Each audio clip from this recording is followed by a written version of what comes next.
좋은 아침입니다. 고린도후서 3장 12절에서 18절 말씀 보도록 하겠습니다. 12절 우리가 이 같은 소망이 있으므로 담대히 말하노니 13절 우리는 모세가 이스라엘 자손들에게 장차 없어질 것에 결국을 주목하지 못하게 하려고 수건을 그 얼굴에 쓴 것 같이 아니하노라. 여러분 모세는 율법을 받고 내려오고 나서는 얼굴에서 광채가 났습니다. 그런데 모세는 알았습니다. 조금 지나면 이 광채는 사라질 것이라는 것을요. 그런데도 광채나는 자기 얼굴에 막 집중하는 것이 사람들이 집중하는 것이 유익하지 못하다는 것을 알기 때문에 그의 얼굴을 수건으로 이렇게 둘러서 그의 광채를 보이지 않게 했습니다. 이것은요 사실은 그의 얼굴에 임한 율법의 영광이 점점 더 희미해져 가게 될 것을 알고 있는 행위이고요. 그리고 항상 모세가 이렇게 두르고 있었던 것이 아니라 그 광채가 사라지고 나서는 스스로 이렇게 풀러가지고 이렇게 그냥 일상적인 생활을 했던 것을 우리가 알고 있습니다. 율법의 영광은 한계가 있음을 보여줍니다. 이 말이 물론 하나님의 그 율법의 말씀이 변한다 이런 뜻은 아닙니다. 근데 율법으로는 온전한 구원에 이를 수 없다는 것을, 온전히 타락한 우리를 영광스러운 단계로 이끌 수 없다는 사실을 보여주는 것을 이야기합니다. 그런데 여러분 율법의 그 일꾼, 그러니까 그 옛 율법의 옛 언약의 일꾼이 아니라 새 언약의 일꾼으로 부름받은 바울은요, 사실은 이렇게 모세가 수건을 가린 것처럼, 자기 얼굴을 가린 것처럼 그럴 이유가 없다라고 이야기하고 있습니다. 왜냐고 하면 이 영광은 참된 영광이고 이 영광은 참으로 사람들을 살리는 영광이기 때문에 그렇습니다. 자, 그런데요, 문제는 율법주의자들의 행동입니다. 16절 볼까요? 그러나 그들의 마음이 완고하여 오늘까지도 구약을 읽을 때 그 수건이 벗겨지지 아니하고 있으니 그 수건은 그리스도 안에서 없어질 것이라. 15절 오늘까지 모세의 글을 읽을 수건을 그 마음에 덮었도다. 여러분 안타깝게도 모세는 수건을 덮어서 인간인 자기에게 집중하거나 그가 받은 율법이 이제 율법의 조문으로 인간을 영화롭게 하고 구원할 수 있다고 착각하지 못하게 하기 위해서 둘렀다고 하면, 그리고 그것이 사라졌을 때 또 벗었다고 하면, 이 그 율법의 조문에 매여 사는 율법주의자들은요 아직도 그들의 얼굴에 이렇게 수건을 가린 것처럼, 또 아직도 그 율법에 이렇게 뭐랄까요, 모세의 글을 읽을 때 수건으로 그 마음을 덮고는 무언가 이 안에 영광이 있다라고 자꾸 주장하고 착각하고 사람들에게도 그렇게 고집하고 있는 모습을 가지고 있다는 것입니다. 그러나 우리가 이 율법을 뛰어넘는 복음으로 나올 때에 이 우리를 가리고 있는 이 수건이 벗어지게 된다라고 이야기를 하고 있는 것입니다. 16절 그러나 언제든지 주께로 돌아가면 그 수건이 벗겨지리라. 17절 주는 영이시니 주의 영이 계신 곳에는 자유가 있느니라. 여러분 율법은, 다시 이야기합니다. 율법이 잘못됐다는 것이 아니라 율법만으로 인간이 구원받을 수 없는 상태에 있습니다. 그런데 이 율법을 마치 이 율법 자체가 인간을 변화시킬 수 있다라고 주장하면서 율법의 영광만을 내세우게 되면은 율법주의가 되고요. 그래서 자기가 변하지 않았는데도 변했다고 거짓 주장을 하게 되고, 다른 사람을 이 율법의 조문을 가지고 속박하고 이렇게 정죄하고 조종하는 일밖에 하지 못합니다.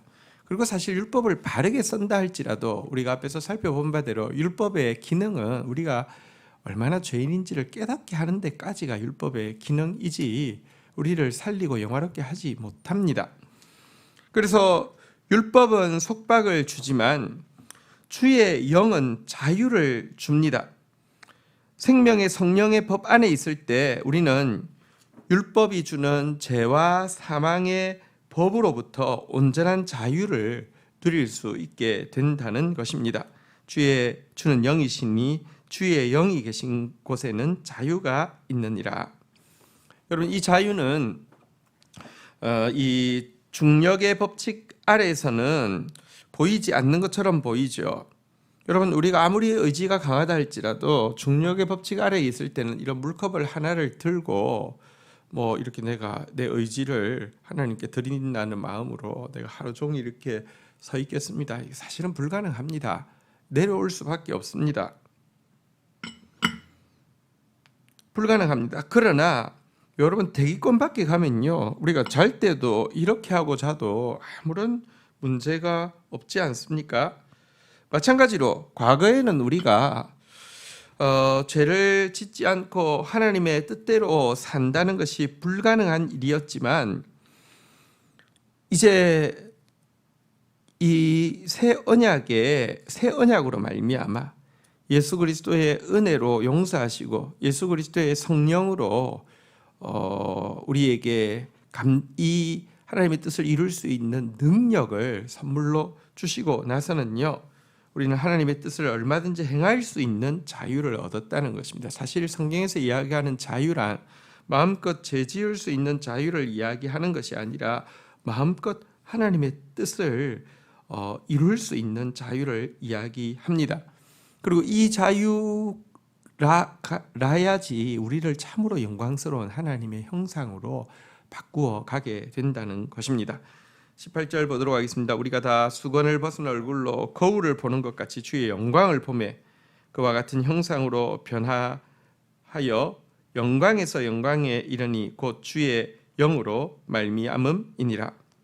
그런데도 우리가 율법주의로 계속 마치 그 모세가 수건을 둘렀던 것처럼, 근데 모세는 벗었지만 내가 계속 율법을 읽을 때마다 마음의 수건을 가리고 있으면 예수 그리스도를 볼 수가 없고요.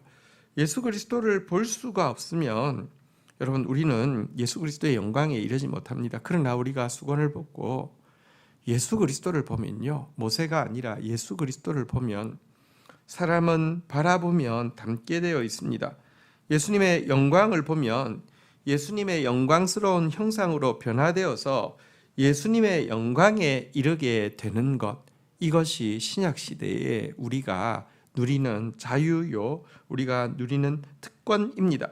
여기에 보니까 주의 형상으로 변화하여라는 표현에서 이 변화한다라는 것은요, 원어는 누에가 나비로 변신하는 과정에 쓰는 단어입니다. 성화가 한순간에 이루어지는 것은 아니라는 것입니다. 마치 누에가 나비로 변화하기 위해서 점진적인 시간이 필요한 것처럼, 그러나 우리가 여러분 이 율법주의의 이 수건을 벗어버리고 예수 그리스도를 바라보게 되어지면 결국은 우리는 주님의 영광스러운 형상으로 변해 가게 되어 있고요.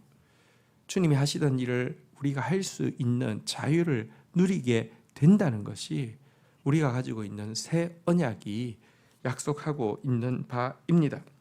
그리고 이런 점진적으로 변화되어져 갈 것이기에 우리는 우리 자신을 연단하는 데 게으르지 말아야 하고요, 쉬지 말고 기도해야 하는 것입니다. 성화의 중개자는 성령님이다라고 이야기하고 있습니다. 영광에서 영광에 이르니 곧 주의 영으로 말미암음이라. 성령께서 잃어버린 하나님의 형상을 우리 가운데서 회복시켜 주실 것입니다. 우리는 성령 안에서 오늘도 기도하고 성령 안에서 오늘도 순종하며 성령 안에서 오늘도 주님을 바라보는 그런 사람들로 살아가야 하겠습니다. 주신 말씀 붙잡고 기도하며 나가도록 하겠습니다. 하나님, 율법이 우리를 온전히 변화시킬 수 없음을 고백합니다. 율법이 잃어버린 하나님의 영광과 존귀의 형상을 우리 가운데 잃어버린 하나님의 영광과 존귀의 형상을 온전히 회복시킬 수 없음을 고백합니다. 그런데도 하나님 마음에 수건을 두르듯이 율법주의로 가능하다라고 율법으로도 내가 무언가 영광스러워질 수 있다라고 주장하고 착각하는 거기에 매여 있지 않도록 주여 도와주시기를 간절히 간구하고 소원합니다. 하나님, 복음 안에서 참으로 우리에게 자유를 주신 주님을 찬양합니다. 이제는 주님의 뜻을 알 수 있는 자유가 있으며 이제는 주님의 뜻을 행할 수 있는 자유가 있음을 인하여서 찬양합니다. 이 일을 이루신 주의 은혜를 찬양하고 이 일을 지금도 주관하시는 주의 성령을 찬양합니다. 하나님, 우리가 수건을 벗고 주를 바라볼 때 주님을 닮을 수 있음을 고백하오니 오늘도 주님께 눈 맞추는 자 되어질 수 있도록 인도하여 주옵소서. 성령으로 말미암아 우리의 모습이 점점 변화되어서 영광에서 영광에 이르게 된다고 하셨사오니 오늘도 성령 안에서 연단 받으며 성령 안에서 기도하며 성령 안에서 주를 찬양하며 성령 안에서 주의 말씀 붙잡는 일에 게으르지 않도록 지켜 주옵소서.